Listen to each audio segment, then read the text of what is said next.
He had mastered himself. Discipline no longer demanded effort. Momentum was irreversible. Authority was quiet. And yet a new question emerged. What is left to build when struggle is no longer required? Most people at this stage panic. They have spent decades surviving. Now survival no longer defines their daily actions. They ask themselves, if not survival, then what? He realized the answer was legacy. Legacy is different from success. Success is immediate. Legacy is eternal. Success feeds the ego. Legacy feeds the world. Legacy demands patience, vision, and a horizon that most never see. He began to measure time differently. 5 years no longer felt far. 10 years no longer felt abstract. 20 years no longer felt distant. Because momentum, internalized, compresses time. The present accumulates into the future. Every aligned action today becomes an unshakable foundation tomorrow. He understood a profound truth. Most people waste their power chasing approval. They want recognition, they want applause, they want external validation.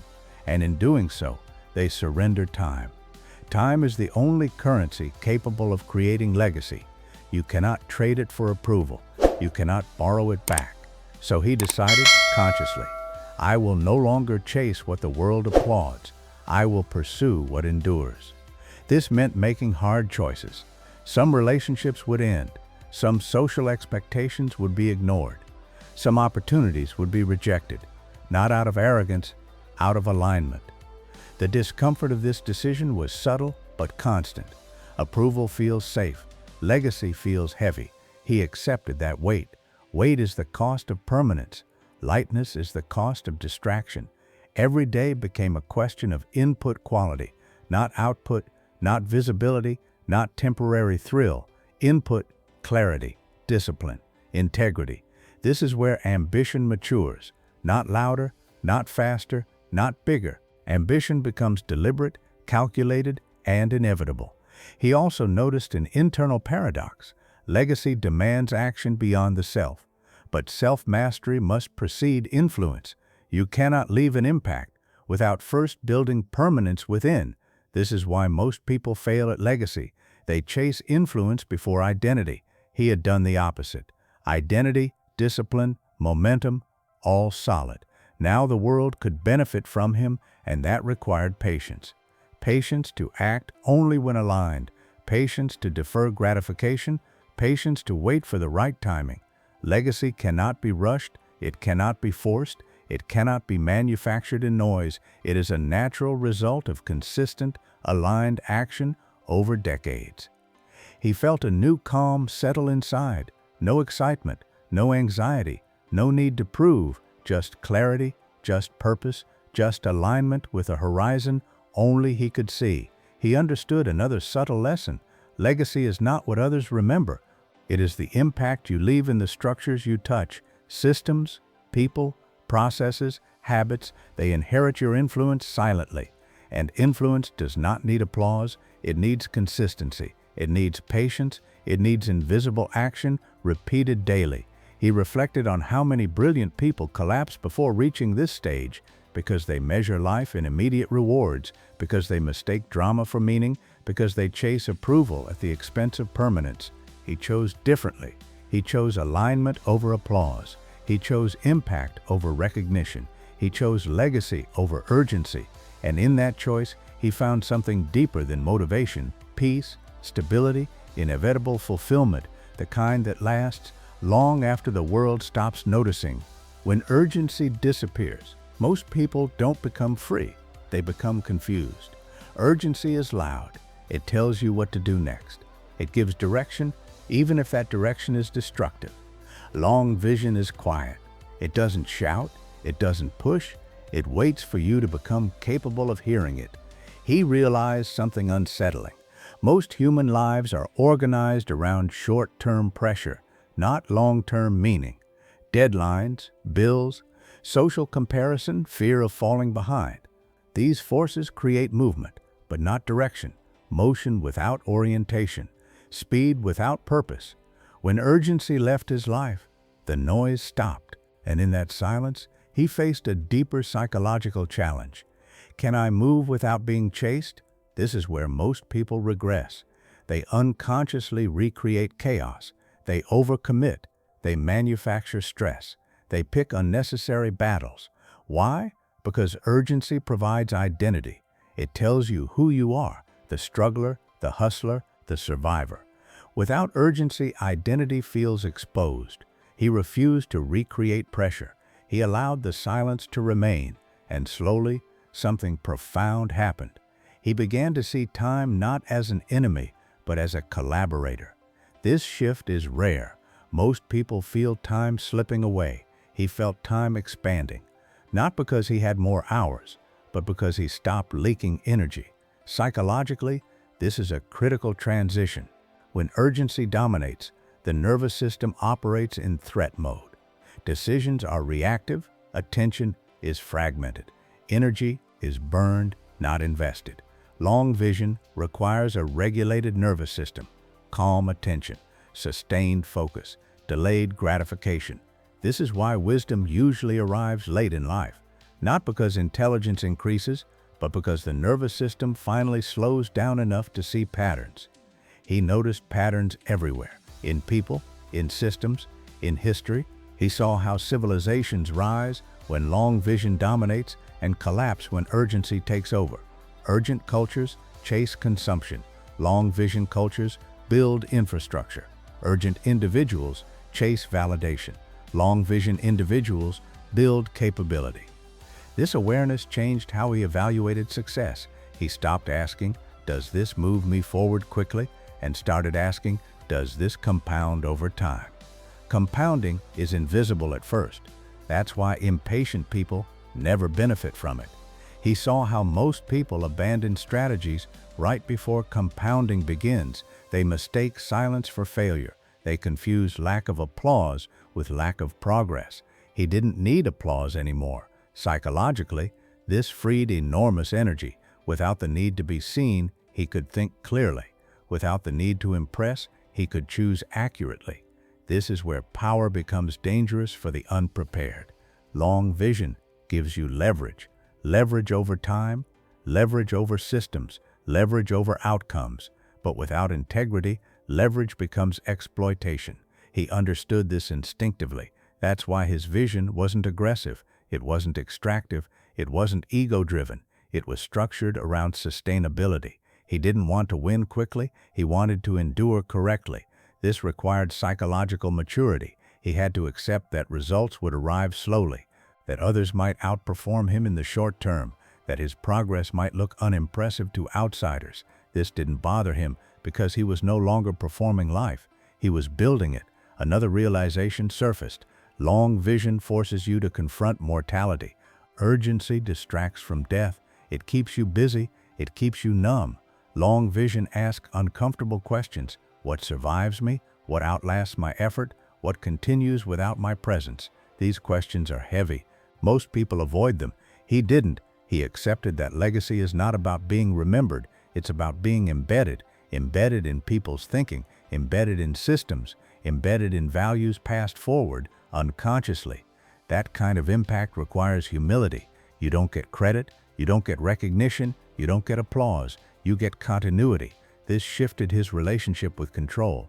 Earlier, control meant dominating outcomes. Now control meant designing conditions. He focused on inputs that shaped futures: education, mentorship, structure, example. Not force, not persuasion, not pressure. Psychologically, this is the difference between authority and power. Power demands compliance. Authority inspires alignment. Authority takes time. It requires consistency. It requires restraint. He noticed something subtle. People began to listen more when he spoke less. Not because his words were louder, but because they were precise. Precision comes from clarity. Clarity comes from long vision. He was no longer reacting to the present. He was shaping the future quietly. This phase felt strange. There was no adrenaline, no rush, no dramatic milestones, just steady construction, day after day, choice after choice. This is where many people quit, because the ego starves, because excitement fades, because progress feels boring. He stayed. He understood that boredom is often the gateway to mastery. The mind seeks stimulation. The master seeks stability. He chose stability, and with that choice, his vision extended further than ever before. Not grandiose, not dramatic, but durable. He could now see decades ahead without anxiety, without pressure, without fear of missing out. This wasn't optimism, it was alignment. Alignment between values, capacity, and time. This is the psychology of long vision. It doesn't rush, it doesn't chase, it doesn't perform, it builds, quietly, relentlessly, irreversibly. There comes a phase where growth no longer looks like expansion, it looks like reduction. Less noise, less urgency, less explanation. At first, this phase feels empty, because the mind has been conditioned to equate movement with meaning. But meaning doesn't come from motion, it comes from coherence. He entered a period where nothing dramatic was happening externally. No visible breakthroughs, no sharp turns, no emotional highs, and yet everything was changing internally. This is where most people panic. They interpret silence as stagnation. They confuse calm with loss of ambition. They mistake stillness for weakness, so they interrupt it. They add projects. They add noise. They add stimulation. Anything to avoid listening to themselves. He didn't interrupt it.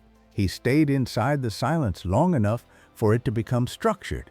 That's when he realized something subtle but powerful. Silence is not the absence of thought, it is the absence of unnecessary thought. Psychologically, this is advanced discipline. The average mind is addicted to commentary. It narrates everything, judges everything, explains everything. That narration creates emotional friction. Friction consumes energy.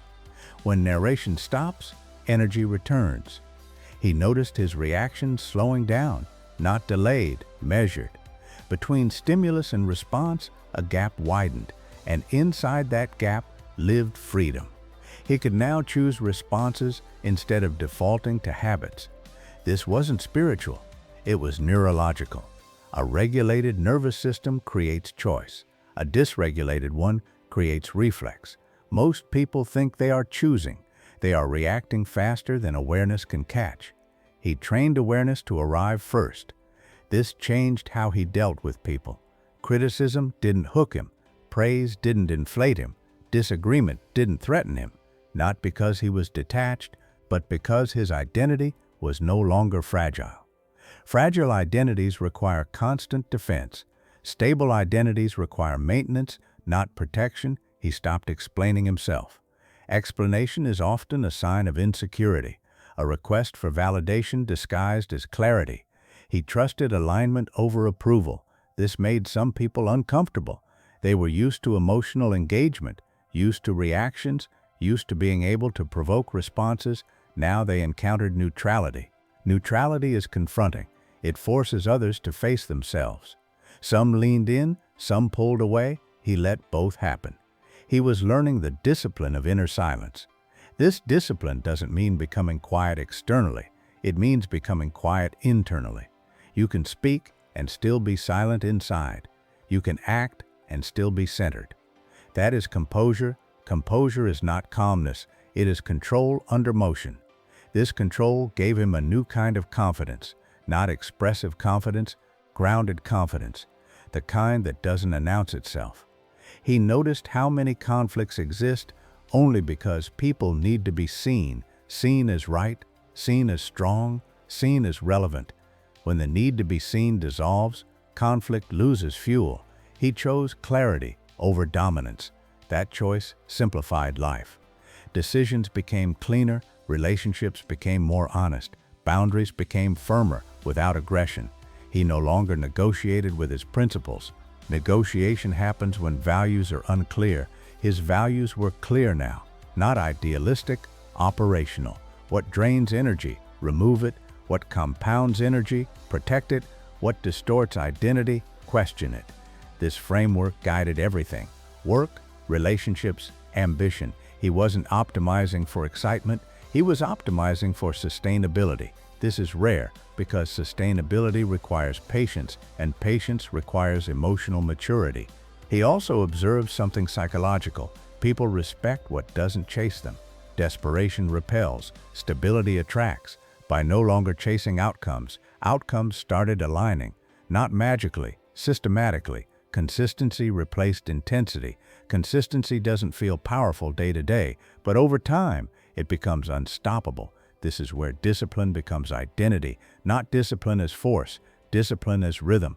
A rhythm you don't argue with, you follow it. He built days that didn't require motivation. They required presence. Presence is cheaper than motivation. Motivation burns out. Presence sustains. This phase wasn't impressive, but it was precise. He was no longer becoming more. He was becoming exact, removing excess, sharpening intent, aligning effort. This is when life stops feeling chaotic, not because problems disappear, but because the internal system is stable enough to handle them. He felt anchored, not emotionally numb, emotionally regulated. That regulation created space for something deeper, discernment. He could now tell the difference between opportunity and distraction, between alignment and temptation, between progress and noise. This discernment is invisible to outsiders, but it determines outcomes. He realized that most failures are not due to lack of effort, but lack of discernment. People work hard on the wrong things. He didn't want that.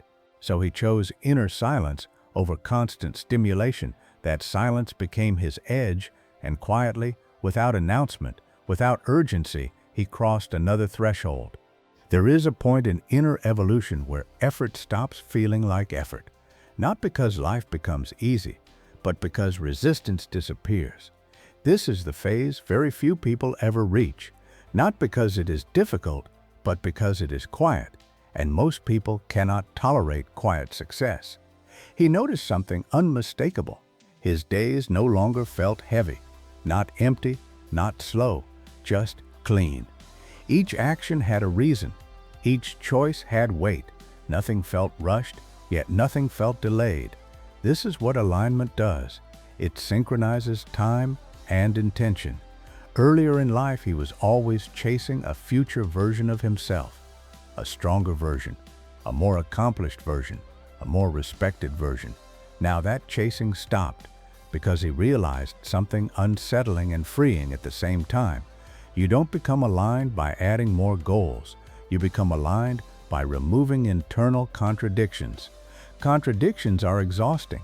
Wanting peace, but choosing chaos. Wanting stability, but glorifying burnout.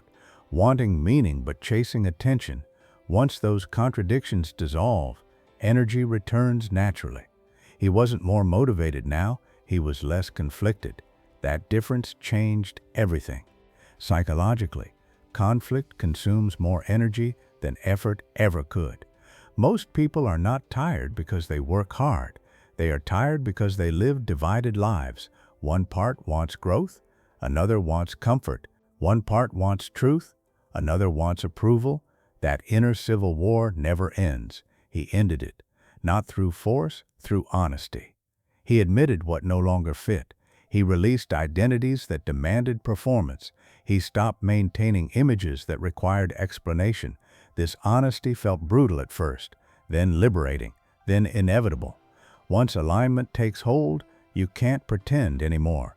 Pretending feels physically uncomfortable. He noticed his intuition sharpening, not mystical intuition, pattern recognition. When you remove noise, patterns become obvious. He could now sense when something would cost too much energy, when a relationship would demand compromise of values, when an opportunity was impressive but misaligned. Earlier, he would have rationalized. Now he declined quietly. No justification, no drama. Alignment doesn't argue. This changed his relationship with fear. Fear didn't disappear, but it lost authority. Fear became information, not instruction. He could listen to fear without obeying it. That is maturity. He saw how many people let fear run their lives while calling it logic. He refused that. Another realization settled in deeply. Alignment creates inevitability. When your values, habits, nervous system, and time horizon are synchronized, outcomes stop being random. They become predictable. not immediately, but eventually. This is why aligned people appear lucky later in life. Luck is often delayed alignment paying interest. He wasn't obsessed with results anymore. Results were side effects now. The real work was maintenance, maintaining clarity, maintaining boundaries, maintaining rhythm. He understood that misalignment always begins subtly. One unnecessary compromise, one ignored intuition, one rationalized exhaustion. He stayed alert, not anxious, aware. Awareness without anxiety is rare. It only comes when identity is no longer fragile. He didn't need to prove he was disciplined. He didn't need to announce growth. He didn't need validation. Validation had been replaced by coherence. Coherence feels like inner agreement, when thoughts, actions, and values stop fighting each other. This coherence changed how people experienced him. They felt steadiness, reliability, presence, not excitement, not charisma, but something deeper, trust. Trust is built when people sense you are not performing, that you are not trying to extract anything from them, that you are not unstable internally. He became someone others leaned on, not because he tried to be strong, but because he was consistent. Consistency outlives talent, outlives intensity, outlives ambition. He also saw the final psychological shift clearly. The future no longer felt uncertain, not because everything was planned, but because he trusted the system he had built within himself. He knew how he would respond to pressure. He knew how he would adapt to loss. He knew how he would recalibrate after failure. That self-trust removed existential fear. When you trust your internal system, external chaos loses power. This is the stage where destiny stops feeling dramatic. It feels procedural, not fate, process. Daily alignment compounds into long-term direction. He didn't know exactly where life would take him, but he knew who he would be while moving. That was enough. Most people fear the unknown future because they don't trust themselves inside it. He did. That trust was earned slowly, through restraint, through silence, through discipline, through honesty. This phase wasn't loud, it wasn't visible, it wasn't impressive, but it was permanent. Once alignment becomes your foundation, you don't go back to chaos. You don't romanticize struggle. You don't chase urgency. You don't perform identity. You build, you sustain, you refine, and from that refinement, a future forms that doesn't need forcing. It unfolds, not quickly, not dramatically, but correctly,